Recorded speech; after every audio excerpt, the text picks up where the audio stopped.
नमस्कार आपण समस्ती को ओडिशा पाणीपाग चैनल स्वागत।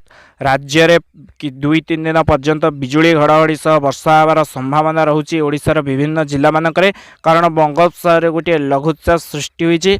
लघुचाप जो सृष्टि होइछि तार सीधा सड़क प्रभाव ओडिशा उपरे न पड़िले मध्य पश्चिमा झड़ गोटे आसीबार संभावना रहुछि। एई पश्चिमा झड़ एवं लघुचाप प्रभाव रे राज्यर अधिकांश जिले में बिजुली घड़घड़ी सह 2-3 दिन पर्यंत वर्षा होवार संभावना रहुछि।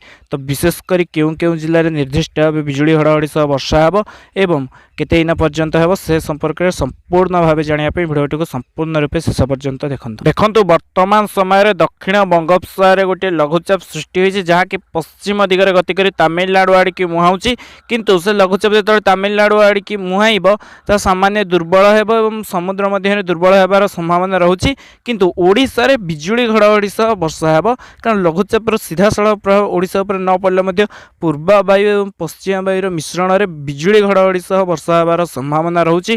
ट्रप लाइन सृष्टि हो पारे ओडिशा उपरे, तेणु बिजुली घड़घड़ी सह किसी जिले में वर्षा होबार संभावना रहुछि 23, 24, 25 तारिख में। विशेषकर 23 तारिख में देखा जी अधिकांश जिले में सुंदरगढ़, झारसुगुड़ा, देवगढ़, केन्दुझर, मयूरभंज, बालेश्वर, भद्रक, केन्द्रापड़ा, जगतसिंहपुर, खोर्धा, पुरी, कटक, नयागढ़, अनुगुल, बौद्ध, गंजाम, गजपति, रायगड़ा, दक्षिण उत्तर एवं किछिटा उपकूल ओडिशार जिला मानक बिजुली घड़घड़ी सह वर्षार संभावना रहुछि। वर्षार प्रभाव अधिक न रहिले मध्य वर्षा हेबार संभावना रही। हल्का वर्षा किछि स्थान हल्का मध्यम धरण वर्षा एवं बिजुली घड़घड़ी सह अपराह्न समय हबार संभावना रहुछि। मेघुआ पाग मध्य हबार संभावना रहुछि 23 तारिख 24 तारिख बेलू। 24 तारिख में मध्य राज्यर विभिन्न स्थान में पाग मेघुआ रहिबा सहित मध्याह्न अपराह्न समय बिजुली घड़घड़ी सह वर्षा हेबार संभावना रहुछि। 24 तारिख में मध्य मयूरभंज, बालेश्वर, भद्रक, केन्द्रापड़ा, जगतसिंहपुर, कटक, खोर्धा, गंजाम, गजपति, रायगड़ा, कोल्हापुर, मालकानगिरी, कलाहांडी,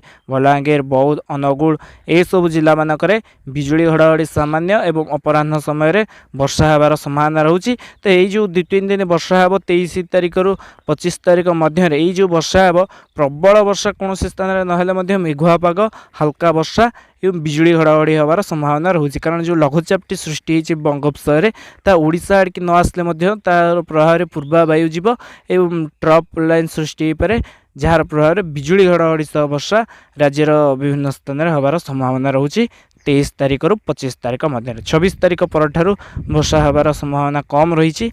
आगो को मार्च मसरे पश्चिमा झड़ आसबार संभावना रहुछि एवं काल बैशाखी वर्षार संभावना रहुछि।